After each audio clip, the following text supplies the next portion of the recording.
Hello, I am back for another pantry restock. This time we are doing tartare sauce, and I have my leftover container that is all cleaned, ready to go. My kids seem to use this like mayonnaise, so we go through this a fair bit because they put it on literally everything. It's kind of like our Kewpie mayo. Kewpie mayo and tartare seem to go on everything. So we're going to do it. It's going to take 10 minutes. We'll see. All right, let's go. So we've got our fresh tarragon. I just have tarragon leaves because there was jars and jars of it on special at Golden Circle. Tablespoon of that. We have fresh parsley, which has been frozen because I prefer that from the garden than paying $3 or $4 for a little packet. Anyway, that's it. It's meant to be a tablespoon of parsley. If you watch my videos long enough, you'll realize that most of the time I follow the recipe. Other times I like to call it free measure. So if it looks right to me, it's all good. So we're going to chop it, which takes 3 seconds.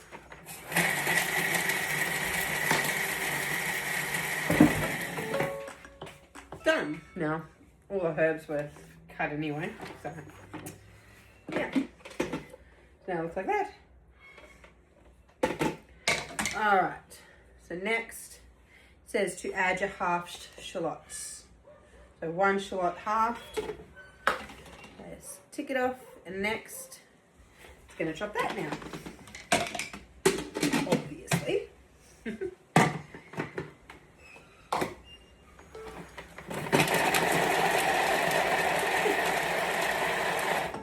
All right, 3 seconds.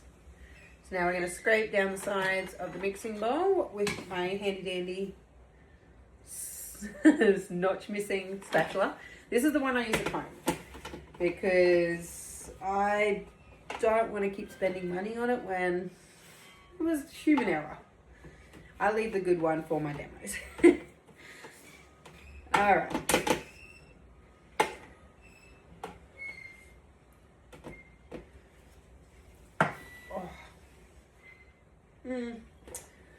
Onion burn. See, it looks like that. All right. Moving on. So now we're going to add our pickled capers. It says 15 grams and they have to be drained. I don't know if this will be 15 grams, but we're going to find out. Not quite. That's okay because I have more. I don't often use them, so they kind of just sit in my fridge. No, they're all good. I'm just going to dislodge them a bit because they're still in liquid. Those ones are anyway. Nope. Just enough. It's a little splash of liquid, but an extra flavour don't hurt, right? Pickled gherkins. Now it says 20 grams, which would have given me 1 gherkin. I've added an extra one. So 54 grams. Moving on. It's going to chop it. So the good thing is with guided cooking is yes, you can follow it step by step, but it will not get up you if you over measure or you under measure or whichever. So don't be scared of it. I know it seems scary because you think you have to do as you're told. It doesn't talk back to you, so yeah. So that's actually on turbo, which is all preset, as we've said. So now we're going to scrape down the sides of the bowl. And then I'll show you what it looks like.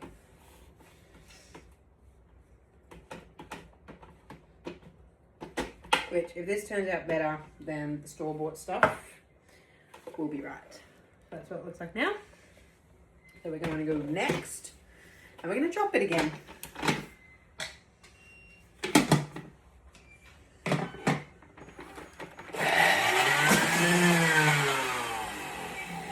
Good. And now we're going to scrape it down again, as it says.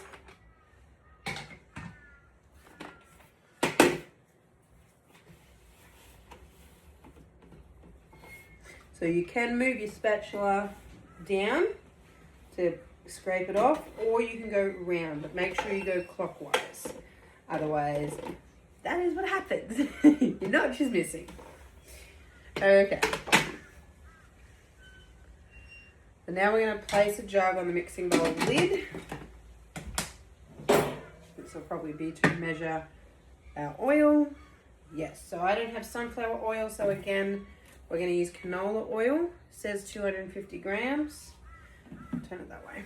Nope, tear that.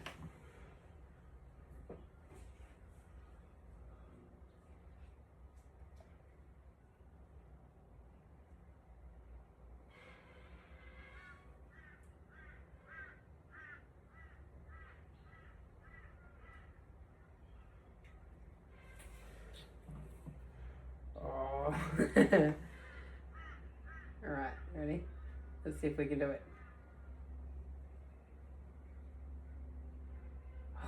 Let's give it a play now. Boom.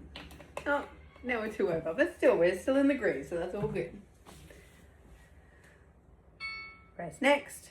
So we're going to put that aside, just like we did with our mayo and our Kewpie mayo.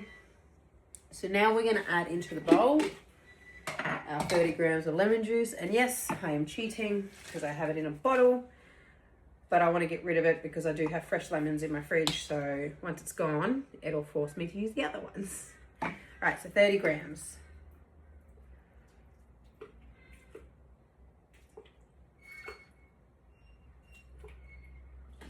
A little bit over. Okay, so the egg yolks, which I did separate using my lid. Tick and tick. Now it says half a teaspoon of sea salt. So, as I said on a previous video, this to a lot of our consultants is half a teaspoon. I tend to use it as my teaspoon. So if it says half a teaspoon, we're going to try. Okay, and a pinch of ground black pepper. A pinch. Which obviously varies depending on the size of your fingers. Now I got pepper hands. Okay, so moving on. So it's going to mix for 1:30, and then we're going to continue on with slow pouring our oil. I don't know if I put this on. Oh, good. I never do slow down. All right.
Got 8 seconds left. Sounding alright. Cut on the oil on my lid again. Alright, next, transfer to a bowl to serve. As I said, I'm going to put it in my container. Looking good. So the thing that I tend to worry about is when I make these sauces at home, I tend to not like doing it. Only because the store-bought ones obviously seem a lot sweeter. There you go, I got tartare sauce on my glasses. So then when I think, because they're sweeter in the store, I tend to think that I haven't done it properly. But then, obviously, it's fresher is fresher homemade ingredients, which is obviously better for you. So, yeah.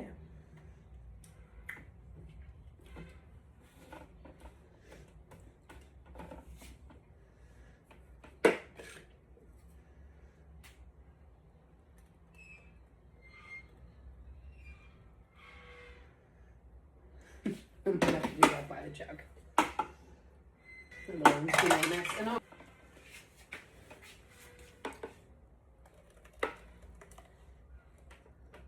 This is meant to make 350 grams, whereas my tartare container I think it's 235.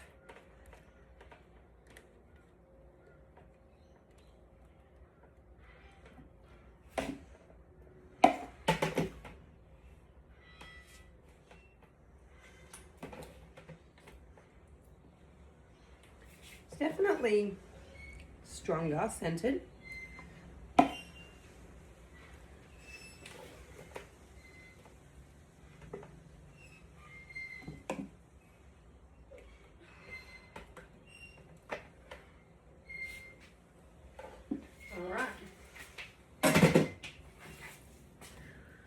Right, tartare everywhere.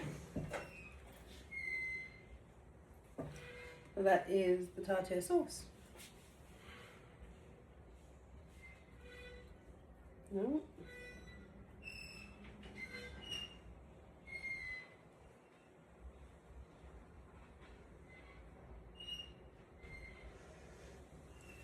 All right.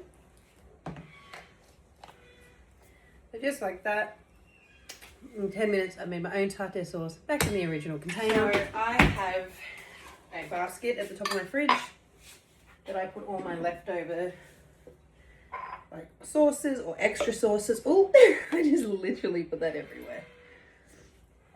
Gosh darn it. I think we're gonna need another one.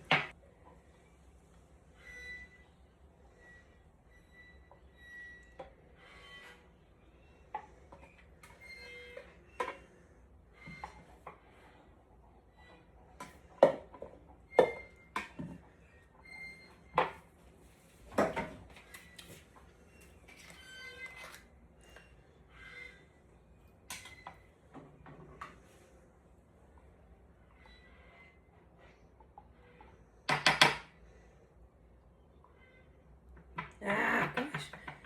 You know what's food? What wastes food? Missing the container. That's what wastes it. Anyway. And we have a tartare and we have a refill.